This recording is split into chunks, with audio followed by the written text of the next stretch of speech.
What's up, people? How you doing today? It's awesome. It's an awesome day, right? It's Friday. We had a green day. Dang, what's going on with my voice?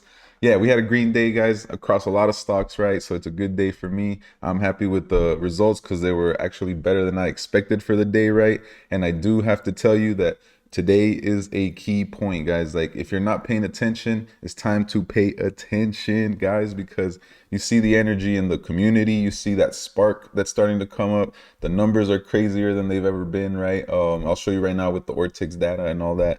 I mean, we have everything set up where we need it. And I'm not just saying this because like we're saying it's going to squeeze tomorrow or Monday or whatever.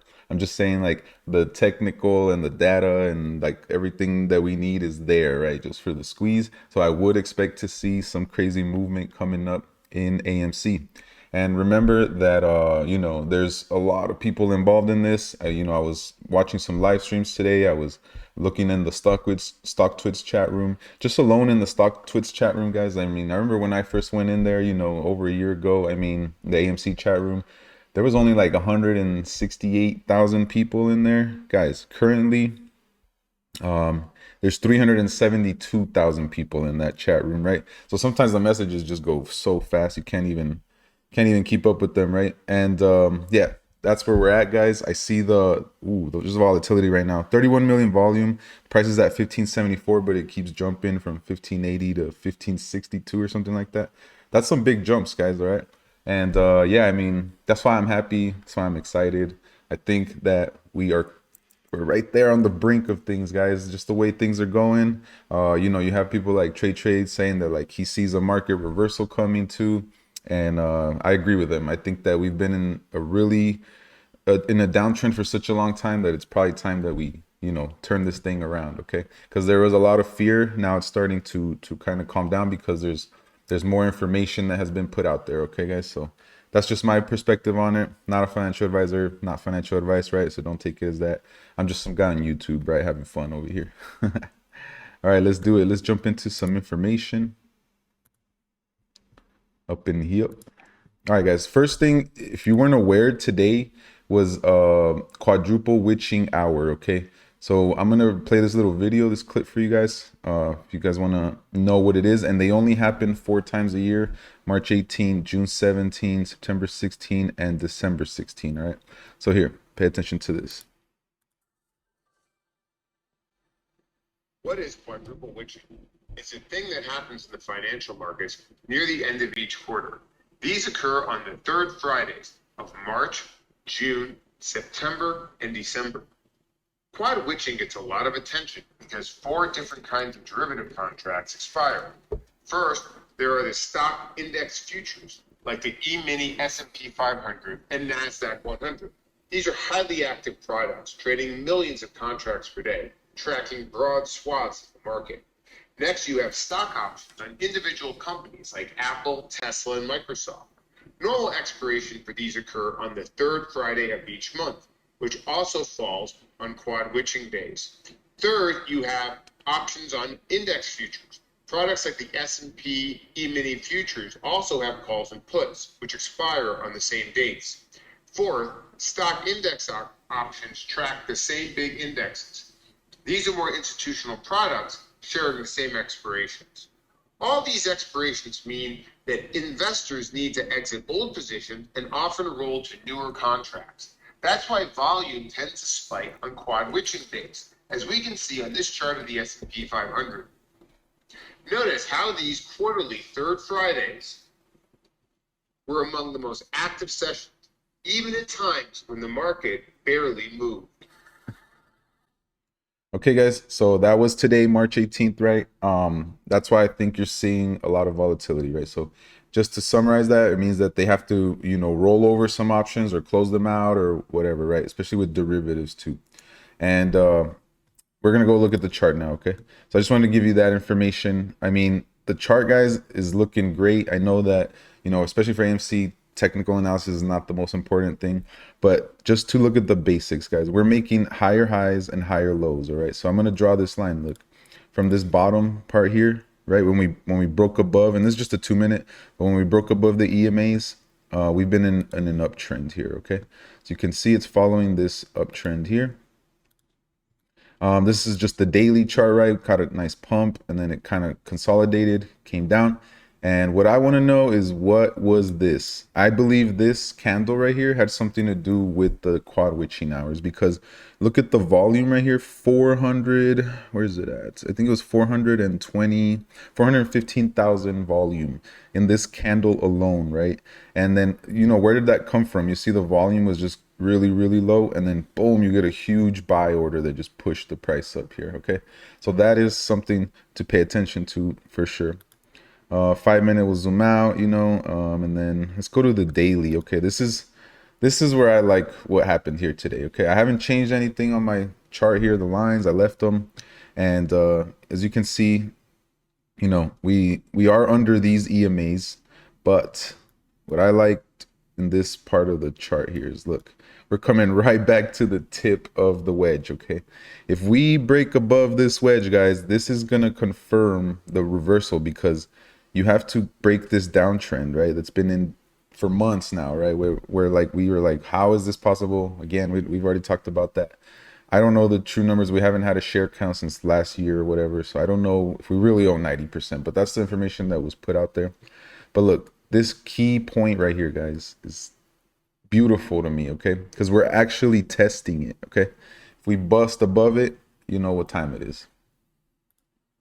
All right, let's go look at the SPY. The SPY had a heck of a day too.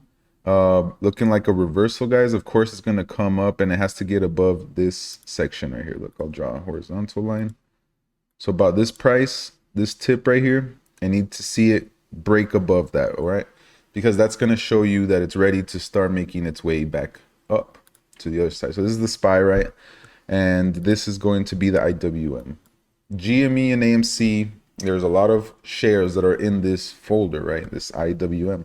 So it can help it. Today you see this big, move up. This was a green day for sure, it was up 204 here. So it had the IWM that probably helped us a little bit, okay? AMC's at 1583 right now. It's running up a little bit after hours. Let's see if it has something to do with the quad witching hours, right? All right, another thing I'm gonna point out is a couple days ago, March 16th, I tweeted this out. Got a lot of love here, 152, 31 retweets, comments, everything. Look at, this is how I'm gonna prove to you guys, this is not over. This is far from over, right? You see, look at all these apes, guys. Hundreds of them, right? And this is just off one tweet, right? There's millions of shareholders out there. But look, the support is there, the energy's there now. We're starting to, realize that like the shorts are in a losing game. Eventually, they're gonna have to tap out because it costs them money. And with the price going up of like the fee, right? We got the fee that's going up now, finally, after months and months, and the utilization remains at 100%, right? And the reason I sent this tweet out was because I know that they, have the fake share printer, the money printer that goes brr, or the share printer, right? When they print fake shares, it goes brr.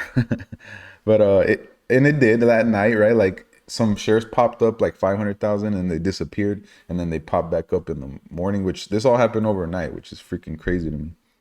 But I was making the point that like it happened on Fintel. It was showing it on on Stonko Tracker, on I Borrowed This. Like a lot of these websites were all actually reporting zero shares, right? So that's what I noticed, and I was like, oh gosh, so this means something, right? In my opinion. But look at all these people, guys. I mean, there is a massive amount of people that are still in this site. So don't let the chart, fake you out, or how long this is taking to happen or whatever. Now today, guys, they really, really wanted to hold us under 16, right? That was, I guarantee you, that was their main goal, because look at the amount of calls that were here. 23,000 open interest. Right now the market makers, man, they got away with highway robbery right here. Look at all this money that they collected on the calls, right? All of these up until the blue, they're worthless, guys. Zero. And guess who gets that money? The market makers, right? So as of today, like I said before in my videos, I'm done with options for AMC, guys. Not touching them. I would much rather just buy shares and wait for the squeeze. Okay, now puts again, that gets 16. There was 14,659. That's why they wanted to keep that $16 price point, right? Cool. So now here's some more confirmation. They only have about 100,000 shares left, according to Fintel. The real quick, what I'm gonna show you here is the sellers. Look, that's why the price was going down, because there was just short sellers, right? Selling shares. Look at this from the 11th, 1.9 million shares, okay, in put. These guys, 4 million shares on the first, right? So that is what keeps bringing the price down, right? When all these people are gonna have to buy these shares back, these companies, right? When they have to cover 6 million guys still open, right? And then you go to the buyers. Let's go look at the buyers. Since the 11th, these are still all open. But you know, you have a lot of these companies, these hedge funds that are playing both sides, right? They're buying shares and they're buying put options. They're trying to play the volatility. AMC's at 1591 right now, you know? I think that has to do with the quad witching hour or the quad witching day. All right, so I just want to point that out, guys, that it's not us that are selling. It's not institutions that are selling all that, right? Ortix data, guys, incredible. 135 million shares on loan. Utilization 100%. The free float 26%. How's that even possible, right? So if the apes own 90% of the shares, how is there 26% of the float on loan, right? That right there, guys, that's proof. Estimated short interest 21.23%. Good to see. And again, this is going to show you the amount of shares that are on loan. We're about to hit, right? We hit 135 million. Funny, look at this. How does this work? Once they covered these shares, what happened? The price skyrocketed, right? Again, we're coming to that point where, hey, if they cover, right, this drops, you're going to see a run. You're going to see the price run. Now we got 37,000 calls that expired in the money, which is good because we started off the week like at 2,000, guys. That is a good push right there. This is not looking good for them on Monday, right? Who knows? They might print some more fake shares, but they might not be able to as well because this has been dropping lower and lower, right? 1.5% right here showing that fee. You're seeing okay, 37,000 versus 75,000 puts that landed in the money. And again, a lot of these expired worthless, okay? So if you are playing options, hey, good luck. Now, what I do like is when they, you know, drop the short percentage, but eventually, you know, they're gonna have to tap out, guys. There's no reason to be shorting AMC the way they do, guys. All right, so cool. That's what I got for AMC. I'm just gonna touch on Lucid real quick because, of course, I still own it. I still love it. Just nothing really came out. There was no news. Nothing really happened the past few days. But what I want to point out again is this is showing strength in the market because look at this uptrend, nice uptrend, right? And it's past this resistance level, made it through with a nice big green candle. And now we're, you know, this is a flag.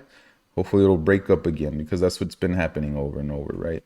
Up consolidation, up consolidation. If it follows it, it'll keep doing that. Now it took a while, right? We did have a point here where I had this right here.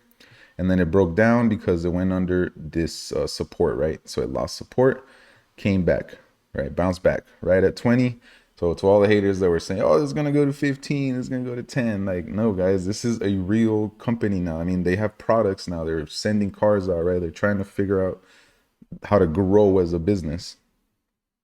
So nothing else really to point out, right? Like I said, right? That's why I leave my trend lines here, like the horizontal lines, because you get to see where the price action bounces in between, right? And it was doing this for a while, and then it, like, again, it broke down, but it's reclaiming that section, right? So it's gaining interest again, and that's what we want to see. Volume has been low though, guys. That's what we want to see. Volume start to come in, right, with across the market and start to bring everything back up. Now, this is what I got to tell you about Lucid. They're eyeing price hikes for the future of electric cars. Okay, so just real quick, I'm just going to read it. So car maker Lucid is looking into raising prices for future models. Its chief executive said on Thursday, citing huge inflationary pressures, but said that the company was committed to honoring prices for existing reservation holders, right? So not for the people that already reserved, but anybody who comes in and wants to buy later. There is an inevitability that we will have to look at the price points of models that are coming out in the future, the CEO said, citing soaring nickel prices after Russia invaded Ukraine. I think it would be absolutely foolish for me to say that we're never going to raise our prices. He said in the interview on the sidelines of the South by Southwest Music, Technology, and Film Festival. What we want to do is honor and keep our commitments to existing reservation holders. I think that this was ill received in the market with Rivian. He was referring to this month's decision by electric truck maker Rivian to hike prices on existing reservations, then reverse course after consumers protested. Ooh, so yeah, they definitely got some pushback, right? Tesla has raised prices recently in the United States and China. And then Lucid, right, they cut their production forecast from 20,000 to 12 to 14,000 vehicles because of the supply chain and logistic challenges that they announced in the earnings call, right? So yeah, the bottlenecks were caused by a handful of suppliers with windshields, carpeting, and exterior trim parts.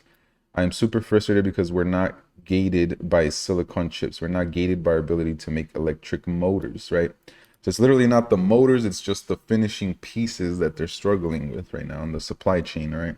So it's like next year, guys, like, right, like in a year or something, if everything starts to kind of line back up, I think Lucid will have a huge push, right, of just like of production, and they're probably gonna end up beating a lot of their estimates later on, right? Yeah, but Rawlinson also said Lucid has started on a prototype of an in-house battery cell production, adding that it also has partnerships with battery suppliers Samsung and LG Energy Solutions. All right, guys. So I wanted to bring that information to y'all. I know that, you know, there's good days, bad days in the market, but hey, take the good days, and you know, that's what you got to do as an investor. You have to play the game, play the market, right? It's not always going to go your way, but when it comes to, you know, your conviction, guys, when you have a strong conviction, that's how you know, you sustain these crazy moves, in my opinion. And that's how you, an amazing, or sorry, I got distracted because AMC's at $16 right now after hours, right? Kind of crazy. But yeah, we'll see what happens with that, guys. Hope you enjoy the rest of your weekend, you know, get some chill time, relax, because I think we have some exciting, you know, times coming up here with our stocks, all right? Especially AMC.